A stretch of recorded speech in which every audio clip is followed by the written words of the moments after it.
According to Jack Davies' article, 4 Reasons Why the U.S. Needs to Decriminalize Drugs and Why We're Closer Than You Think, written on July 9th of 2017, today in Portugal, no one is arrested or incarcerated for drug possession. Many more people are receiving treatment for addiction. HIV, AIDS, and drug overdoses have drastically decreased. This is because the country has decriminalized all drugs. The United States decriminalized all drugs to lower drug overdoses and gain tax revenue from forming markets for low-grade drugs like marijuana. Today, I will identify the problem with the current system in my ill, identify those responsible for the issue in my blame, suggest a potential course of action in my cure, and weigh the cost against the benefits of implementing this new system. Now that I have outlined my argument, let me move on to discuss the issue in our ill. Many people's lives are ruined by the possession of illegal substances. This is causing people to be incarcerated and their potential is ruined. This problem is leaving millions of Americans unemployed and unable to find work after their sentences. This problem not only affects those who are incarcerated, but it also costs taxpayers money to fund prisons, lost tax revenue for the government, and lost voting rights for drug users. Now that I have discussed my ill, let me move on to my next point, which is my blame. For this argument, I will be placing the structural blame on the federal government and the attitudinal blame on the public. The structural blame on the government means the government has refused to lift penalties on drug users after their sentence is served.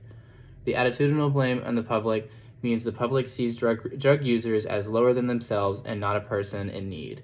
They tend to not see these people as human, even though they are and deserve an equal opportunity at life.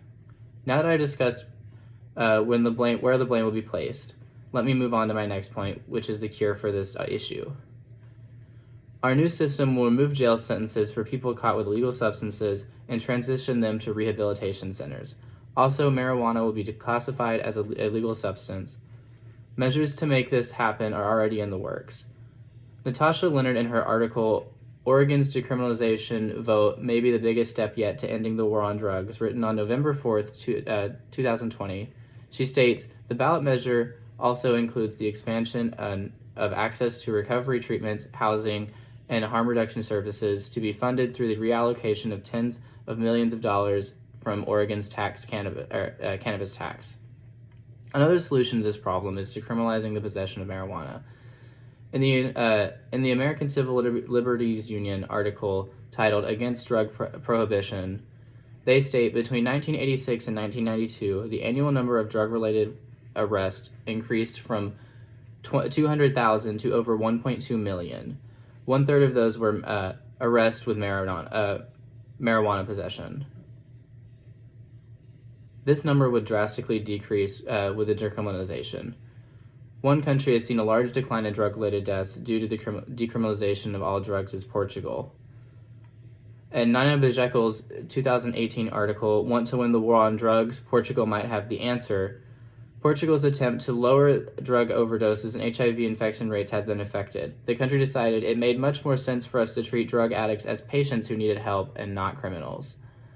Now that I've described the cure for my issue, let me move on to my last point, the cost and benefits. Many believe the decriminalization of drugs would increase the usage rates and overdose rates. Whereas we do not know the U.S. response to this, other countries do not report such numbers. Another possible issue is the increase in drug trade and the dangers involved in the drug trade business. This policy change would not change the standing policy on trade laws, just the possession and use.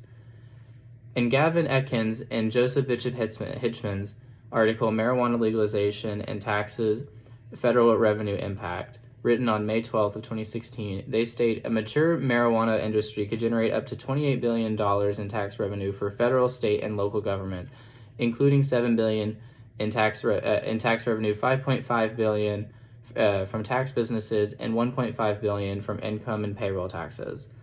Also, state and federal reserves will save from lower incarceration rates with less prisoners, more tax dollars can go to rehabilitations.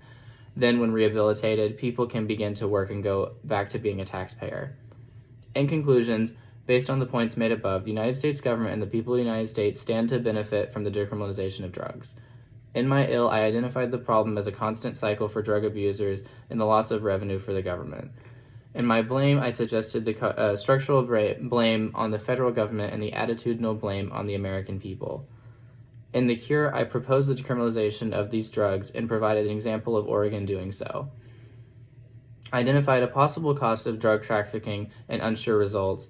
I also identified multiple benefits in tax revenue, lowering drug abuser numbers, and overdose rates. Through the decriminalization of drugs, people will no longer be scared to get help and become better members of society.